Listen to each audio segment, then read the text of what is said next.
Coucou, c'est Marina pour la vida Notre Nouvelle Vie au Costa Rica. Aujourd'hui, je voudrais juste vous parler du Costa Rica alors en général. Un petit message qui pourrait peut-être intéresser les personnes qui veulent venir s'installer au Costa Rica et qui ne le connaissent pas. Ce que je voulais dire, c'est qu'en fait, en gros, au Costa Rica, il y a la capitale, San José, et il y a le reste du pays. Alors, moi, je ne connais pas. Je suis installée à San José depuis quasiment 6 mois. J'ai peu visité encore, hein, j'ai fait quelques plages, tout ça, mais bon, je ne veux pas dire que je connais, je ne connais absolument pas le côté Caraïbes.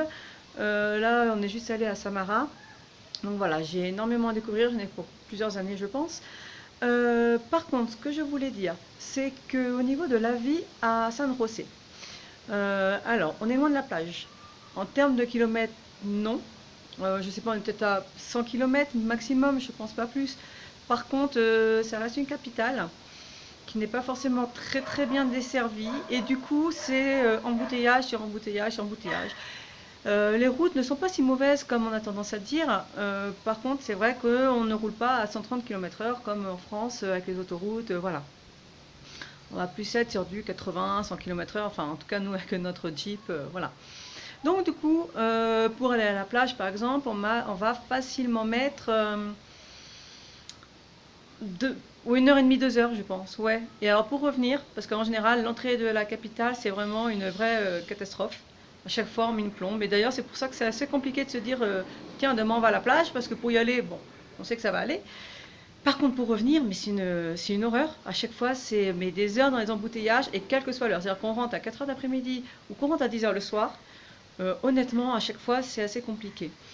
Voilà, donc tout ça pour dire que bon, le Costa Rica est un petit pays, mais tout n'est pas non plus à portée de main. Voilà, si vous êtes dans la capitale, voilà, vous n'aurez pas la plage, ça c'est clair et net. Alors nous on est arrivé, oh, tous les week-ends on va aller à la plage, tout ça. Non, non, non, absolument pas. Parce qu'au bout d'un moment on en a aussi marre un peu de faire la route, hein. Voilà, par contre, c'est vrai qu'après, il n'y a pas que des inconvénients à la capitale. Et du coup, on arrive à trouver de tout. Voilà. Je me suis lancée dans diverses entreprises, dans la boulangerie-pâtisserie. Je vais aussi faire les cosmétiques, la décoration, je fais de la photo. Pour ça, il y a besoin de matériel. Voilà. Malheureusement, c'est vrai que ce sont des activités où sans matière première, je ne peux rien faire.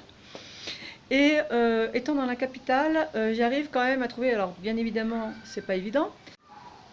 Voilà, donc j'arrive à trouver à peu près tout ce qu'il me faut. Il y a toutes les boutiques qu'il faut. Ça prend du temps, bien évidemment. Mais voilà, voilà, si j'ai besoin de quelque chose, je sais que je vais trouver. Ou si je ne trouve pas exactement, j'arriverai toujours à trouver quelque chose pour remplacer. Mais voilà. Donc, il y a beaucoup d'activités aussi culturelles. Voilà. Comme toute grande ville, on va dire, en France par exemple, hein. Il va y avoir des concerts. Donc, moi, il y a quelques temps, je suis sortie dans un petit restaurant où il y avait un spectacle de flamenco. C'était hyper sympa. Donc, oui, c'était plus culture hispanique, mais voilà, avec un bon petit verre de rouge, avec une amie. Enfin, bref, voilà, la vie est belle. Il y a pas mal de concerts, on peut sortir, il y a tout ce qu'il faut. Voilà. Et à côté de ça, il y a le reste du Costa Rica.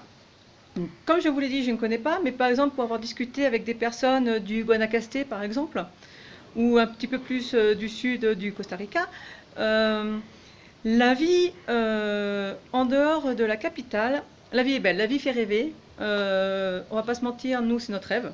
Avoir une finca, avoir des cabinas, enfin, on veut notre propriété, on veut pouvoir faire la permaculture, on veut dépendre que de nous-mêmes, on veut la plage à portée de main, on veut du vert, on veut des animaux, voilà. Tout ce qu'on n'aura pas en capitale, ça c'est clair et net.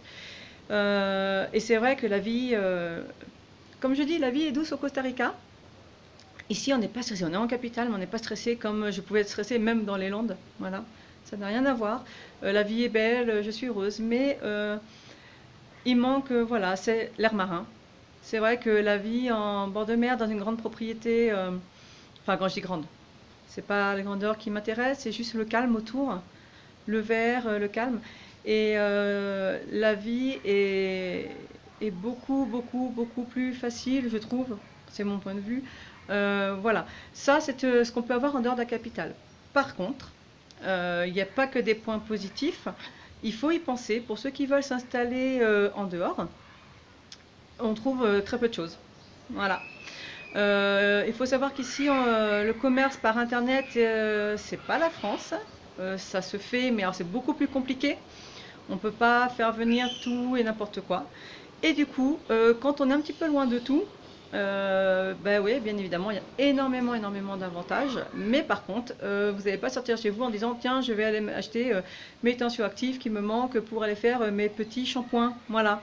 On a intérêt de prévoir et en discutant donc avec des personnes du Guanacaste, voilà, par exemple, ils ont une personne qui vient, alors je crois que c'est, je sais plus, qui vient plusieurs fois par mois en tout cas, peut-être par semaine, je sais plus, sur San José, et donc qui ramène les produits que demandent les habitants du Guanacaste. Par contre, bien évidemment, ça va être beaucoup plus cher. Je ne sais plus combien il prend, peut-être 20%, quelque chose comme ça. Mais voilà, vous n'aurez pas tout à portée de main. Ou alors vous prévoyez, vous, je ne sais pas, moi, tous les combien, chaque personne est prête à venir à la capitale. Il faut savoir quand même que ça prend beaucoup de temps et d'énergie. Et du coup, et ça coûtera bien évidemment plus cher parce qu'il y a l'essence, il y a le péage, il y a tout ça. Et voilà, donc juste cette petite vidéo pour vous prévenir, pour que les choses soient claires, que bien évidemment, chaque région a ses avantages, a ses inconvénients. Mais c'est vrai que dans ce pays, contrairement à la France, je ne vais pas comparer à d'autres pays, je ne sais pas comment ça se passe dans les autres pays d'Amérique latine, mais je sais que par exemple, par rapport à la France, quelle que soit la ville où vous êtes, vous pouvez être sûr que vous trouverez toujours tout ce que vous voulez. Ce n'est pas le cas ici. Ici, vous allez vous retrouver dans des coins vite paumés, et par contre, là, il va falloir s'organiser autrement. Voilà, donc écoutez, j'espère que cette petite vidéo vous a plu. Si vous voulez d'autres renseignements, n'hésitez pas à envoyer un petit message. Abonnez-vous si les vidéos vous intéressent, excusez-moi, et appuyez sur la petite alarme, ici, pour avoir les notifications. Je vous dis à bientôt.